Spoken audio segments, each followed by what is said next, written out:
G'day, Finroo here. How you doing? Welcome along to Homebrew Wednesday. Um, just been enjoying a drop of um, Wigram Brewery's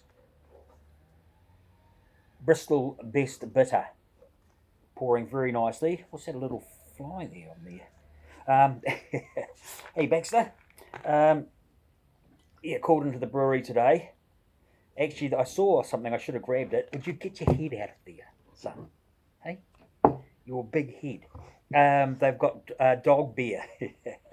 you know, it's called dog beer, but it's just what do you call it? Gravy. Coming up. You, he's here to see you. So welcome along. So we better talk about today. Better say cheers. Here it is. Cheers, everybody, and welcome along. Very nice. Very, very nice. This is their best bitter. They've actually got it on the old hand pull. So, you can go. Away you go, mate. Good on you. See ya. Here we've got, this is the Miner's Stout. I thought it was called Cold Miner's Stout, but it's Miner's Stout Black Rock. And that's a little fly thing. If you've seen the shorts that I put out, had a big explosion. So I'll start from the beginning. I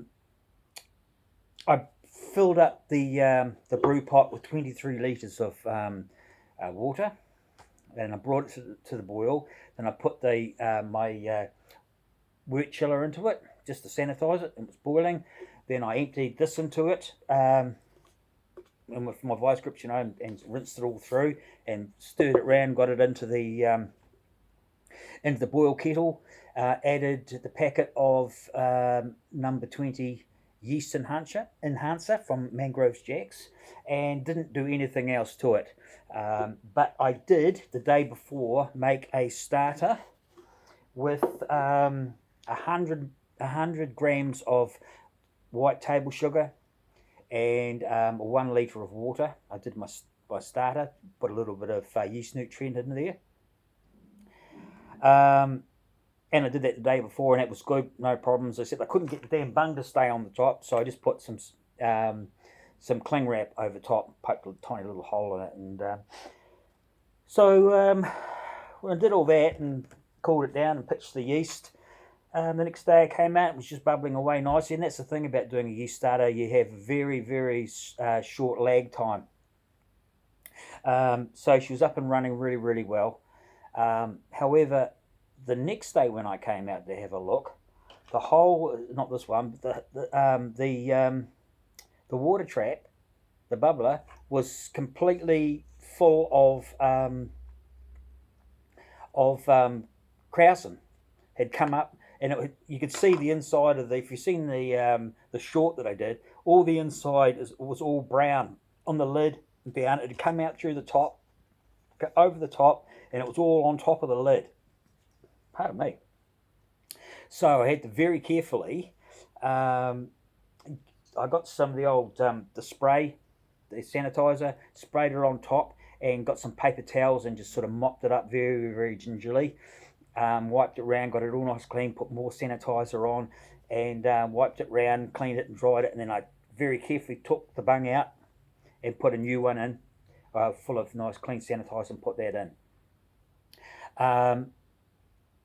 But she was still going, and really good. I thought, I wonder what's happened, wonder what's caused that. And I did actually, it was only a 4% beer. It started off at 1040, and so I thought, that's unusual for that to do that. I have had that sort of thing happen before on bigger beers, and always thought it was because it was a bigger beer, but actually no, not in this case. So I just let it run, and a couple of days ago I went and tested it, and it's 1013, and just tested it just before, it's still 1013. So there's no problem there. There's no infection. There was no bugs in it. No I just maybe it was the starter. So with the starter, I don't know if I said I used the yeast that came in the kit. I made a starter with that. Very, very vigorous fermentation. Took off. Controlled temperature still. I always used to think that because the temperature is controlled, I can keep it from going nuts. But temperature was reading on there 19 degrees and everything was fine. But still, so the wort was 19 degrees or very, very close to it. But still. And I turned the temperature up to 22 degrees the day after that, and it's finished off at 10:13. So that's going to be, what is that going to be? I've got my calculator handy. It's probably going to be just under 4%, 3.8%. So that's interesting. It is a little bit down on alcohol percentage, but I did add a little bit more water to the brew. The numbers weren't quite right. So anyway, probably ended up with about a litre extra. So that's probably why it's about, I think off the top of my head it's going to be about 3.9. I'm only guessing that, 3.8, 3.9. So started off at 10:40 and finishing at 10:13. So fine, here it is here. Smells great, smells really good.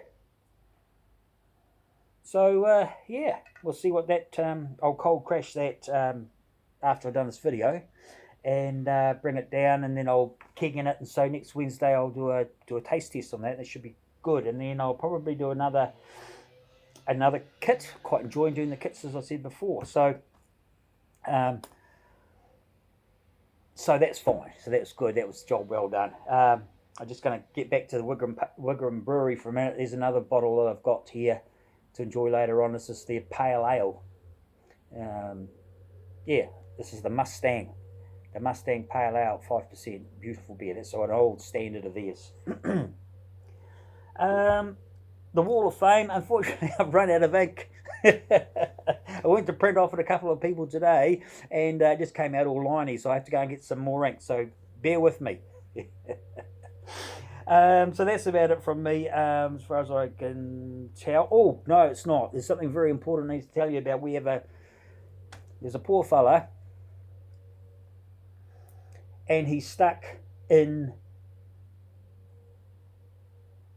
Cambodia, one of those countries. He's stuck. $100,000 bill. Fell over and broke his back. He's in a bad way, so he's got to give a little page. I'm good for 20. Us homebrewers can get in and help if you're keen. I'm sure you probably are. You can spare a lazy 20. Anyway, it's called Getting Charlie Home, and it's the give a little page. So if you have got a lazy 20 or a lazy 10 or even a lazy 5, and you feel like helping this fella get back to New Zealand because he's down on his luck, the poor fella, so we'll help out. Cheers, my friends. You take care, and I'll see you next time.